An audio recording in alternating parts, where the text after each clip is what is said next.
السلام علیکم ورحمۃ اللہ وبرکاتہ نحمدہ ونصلی علی رسولہ الکریم اما بعد۔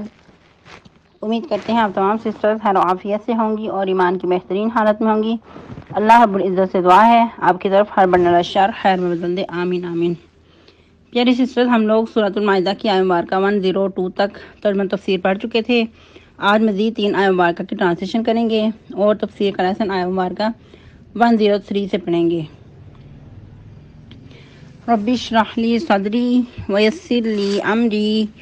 واحلل عقدۃ من لسانی یفقہوا قولی اللہم بارک لنا فی اوقاتنا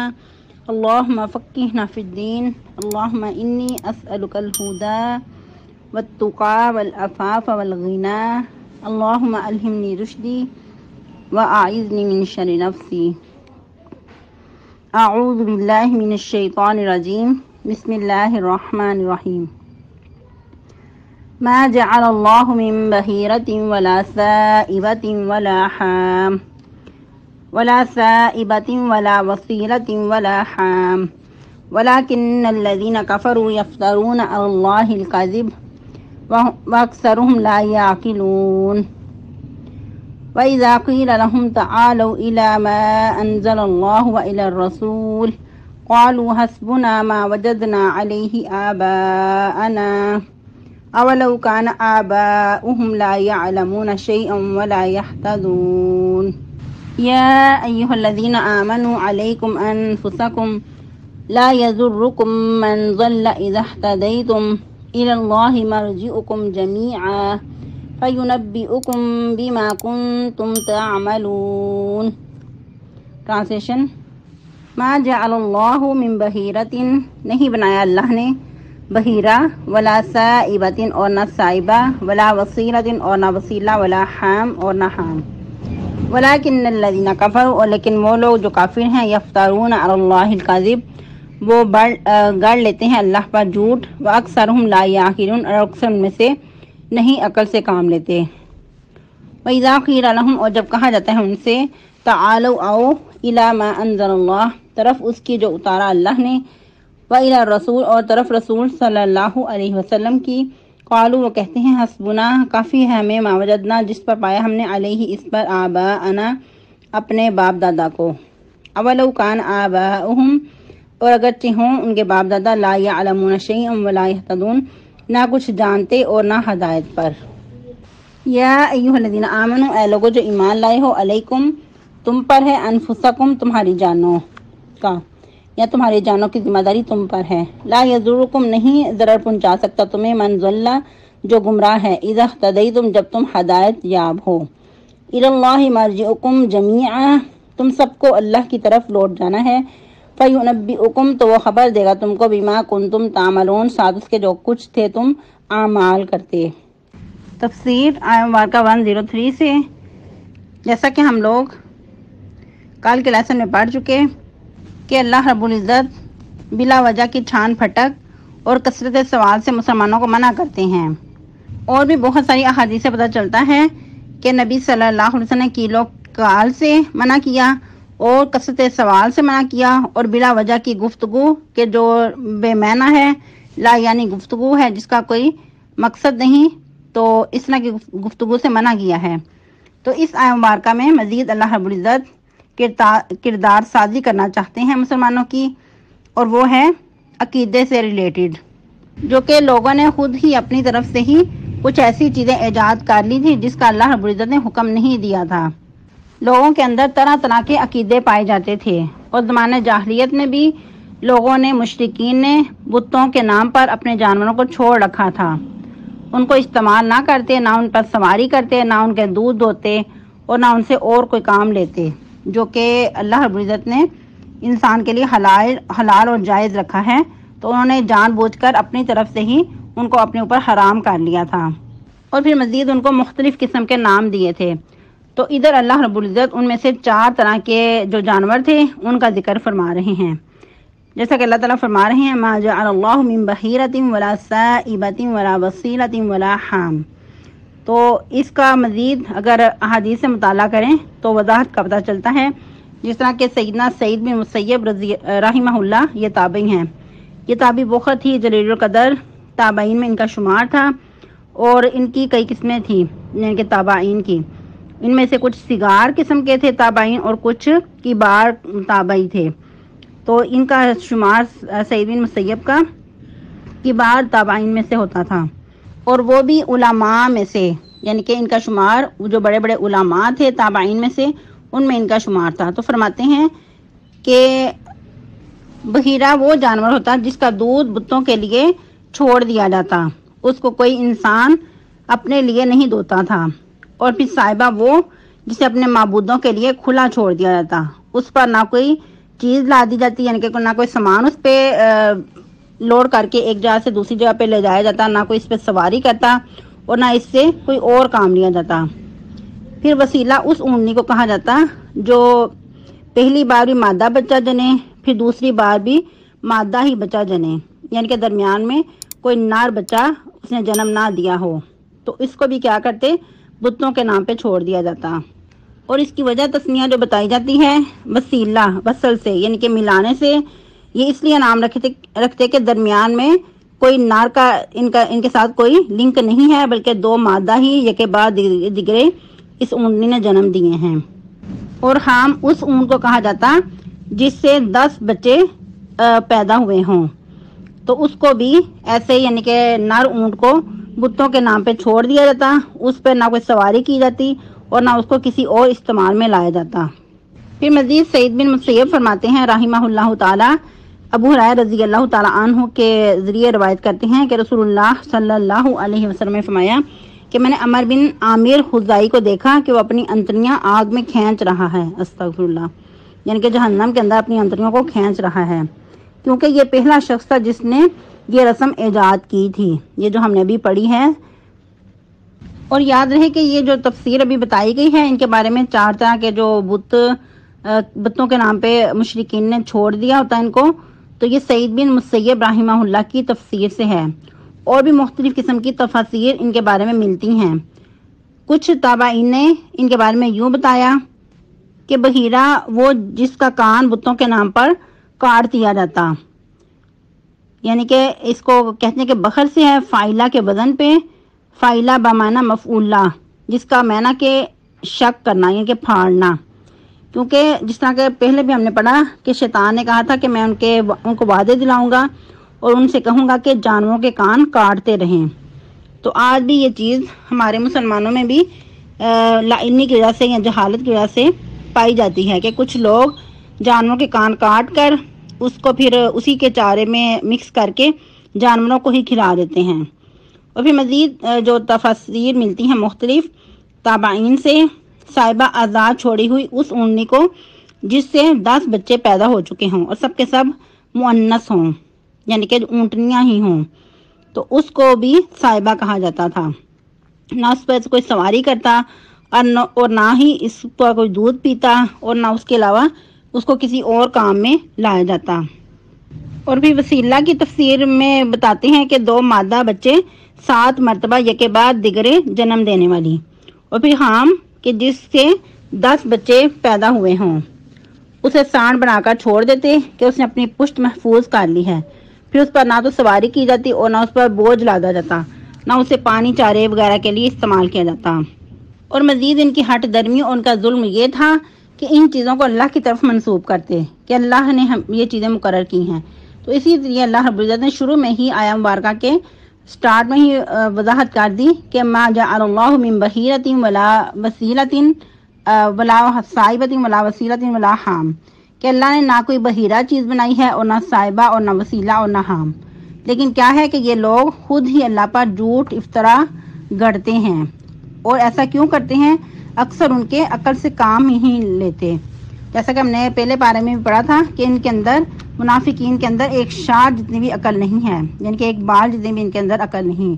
تو یہی اللہ تعالیٰ فرما رہے ہیں کہ مشرکین ایسے ہیں کہ وہ عقل سے کام ہی نہیں لیتے،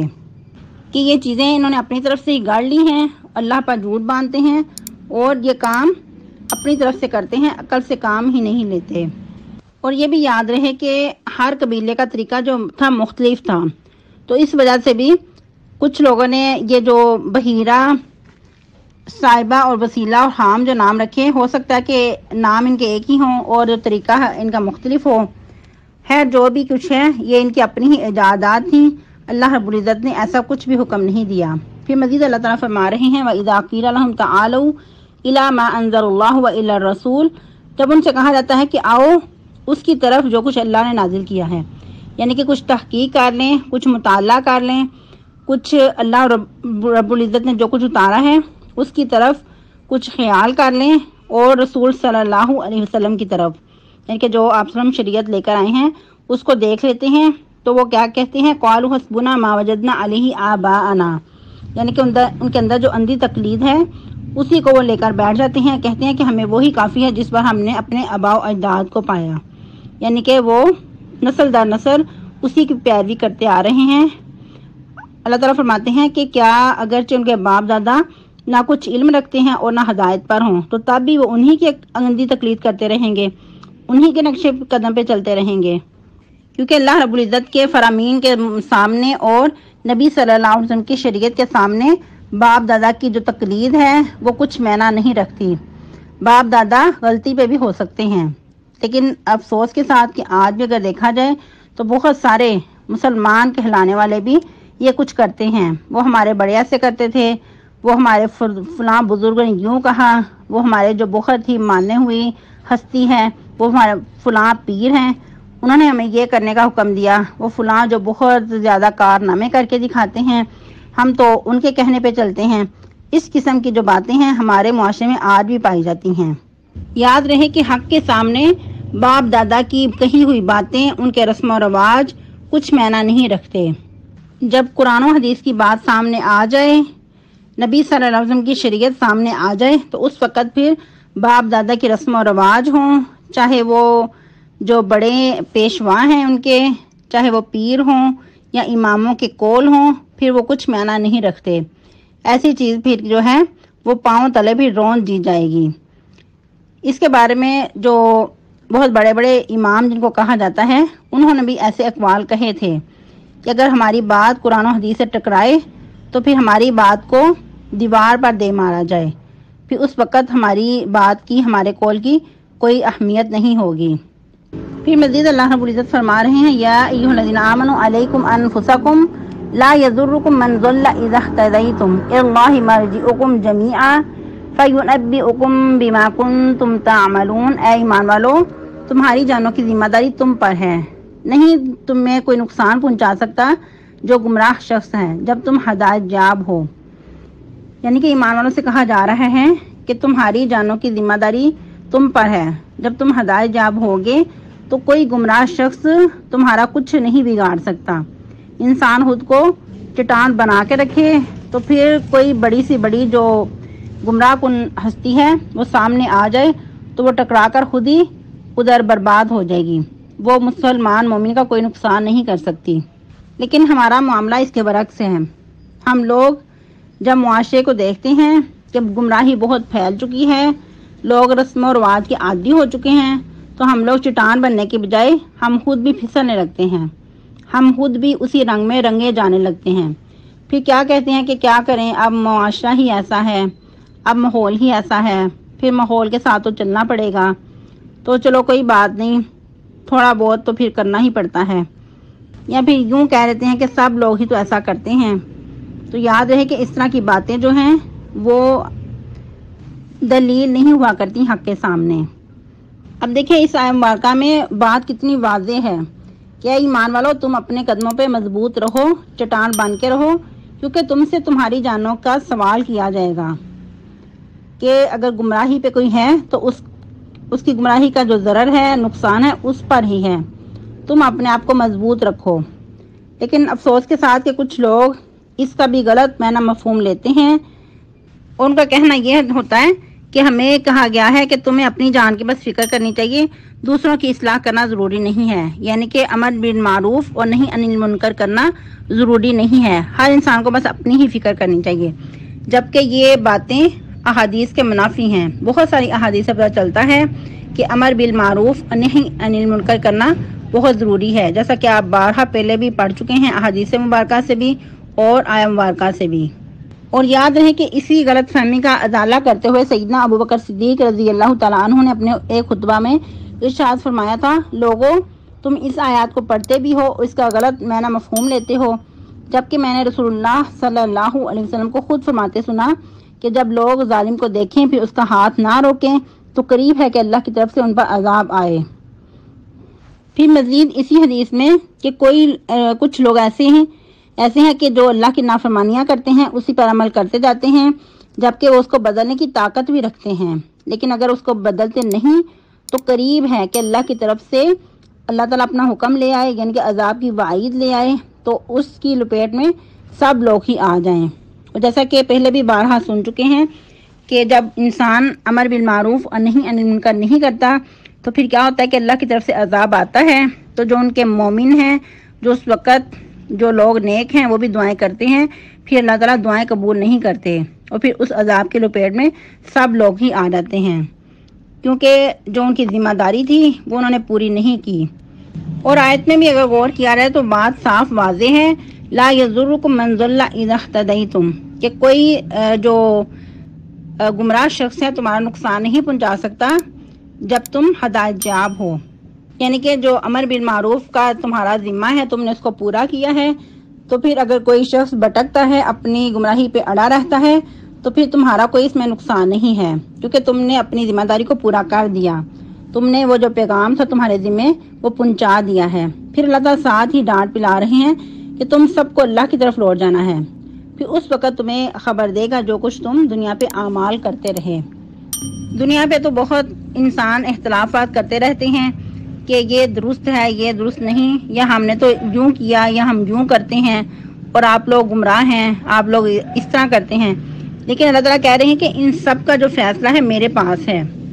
جب تم میرے پاس لوٹ کر آؤ گے تو اس وقت تمہارے درمیان میں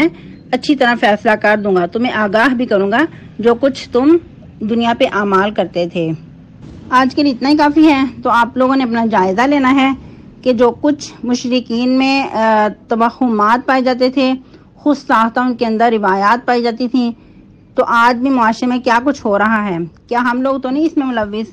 اگر ایسا نہیں تو الحمدللہ، تو باقی معاشرے میں نظر دوڑائیں، جہاں جہاں کچھ ایسا ہو رہا ہے اپنے ارد گرد تو ان کو سمجھائیں کہ یہ غلط ہے، اللہ رب العزت نے ایسا حکم نہیں دیا، تاکہ جو ہماری ذمہ داری ہے امر بالمعروف اور نہی عن المنکر کی وہ پوری ہو سکے اور اللہ کے ہاں ہم سرخرو ہو سکیں۔ آمین۔ سبحانک اللہم ربنا و بحمدک نشہد ان لا الہ الا انت نستغفرک ونتوب الیک۔ والسلام علیکم ورحمۃ اللہ وبرکاتہ۔